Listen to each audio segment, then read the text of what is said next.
Hi everyone, I'm here again today. My time to share with you a little devotional for today. And 2 Tuesdays ago, I shared with you something about Paul and his time in prison. If you remember, whoever watched it, I talk about his time in prison and how is that we can apply, many of his examples to our lives through all these staying and home order. So that's what I was talking to Tuesday ago. How can we apply Paul's life to our current situation right now? But today I want to continue actually sharing something related to Paul as well. But it's not going to be about his time in prison. What I want to share with you today comes from 2 Corinthians 2:7-10. I'm not going to read it. I have it here in front of me, but I'm just going to go through some verses. Probably I'm going to focus more in the end of verses 8, 9, and 10. But just to give you kind of like a context of what is going on and why of the last verses I'm going to focus, in verses, if you read it, in verses 1 and 4, Paul is describing the amazing revelations of God's glory, and he's sharing, that he got caught into paradise, and that he heard things that cannot be told on earth. That's what it says in the Bible.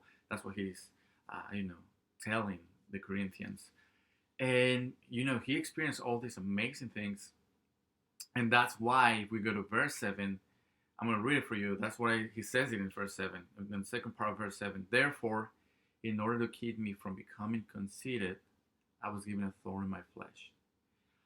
So this is what we're going to talk about today, the thorn in the flesh of Paul and these things, and how can we apply what Paul was living in those moments of our life. So we know that the thorn in the flesh was something that was causing a lot of pain, or we don't know exactly what was the thorn in the flesh. We have some ideas of the different what he meant by saying the thorn in the flesh, but it was causing a lot of pain to him, or a lot of troubling, or things that caused him to plead God to take it away. He says in verse 8, 3 times I plead with the Lord to take it away from me. So we see that he's struggling a lot with this. I mean, he's been struggling a lot before, but now he's struggling with this thorn in the flesh. And he's been struggling with that for time, and that's why he's pleading. I pleaded with the Lord to take it away, he says. But we know the answer. What happened? He says, God says, my grace is sufficient for you. Paul was probably hoping that God will answer his prayer. But here we know that sometimes God doesn't answer the way we want it. But that's the best thing for us. Because here now we have this great lesson. We have this great truth that can be applied to us. It says, my grace is sufficient for you. For my power is made perfect in weakness. So Paul here is experiencing this. He already experienced this grace of God, the same grace that we have experienced. This grace that saves us. We're saved by grace. He already experienced that, but now he's saying that in this weakness and in all these things that are going on in Paul's life, his grace is sufficient. It's sufficient. And then later in verse 10, we can have a better idea of what Paul is talking about, this weakness. Because he says, he talks about weakness, insults, hardship, persecution, difficulties. And he says, for when I'm weak, then I'm strong. So Paul understood when he heard this from God, that my grace is sufficient for you. Paul understood that when we're weak, then we're strong in God.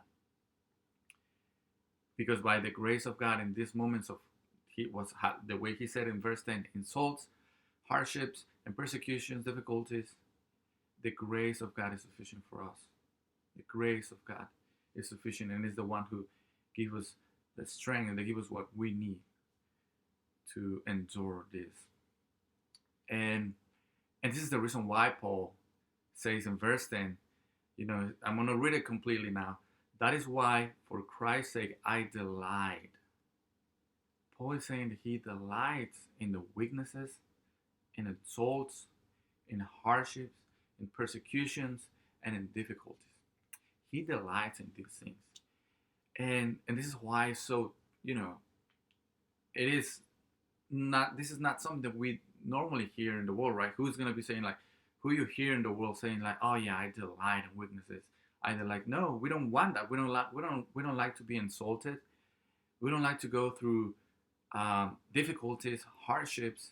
We don't like to go through all these things. But here, Paul is changing our perspective of all these things, because he's saying when we go through all these things, that's when then we can experience God's grace in a beautiful way.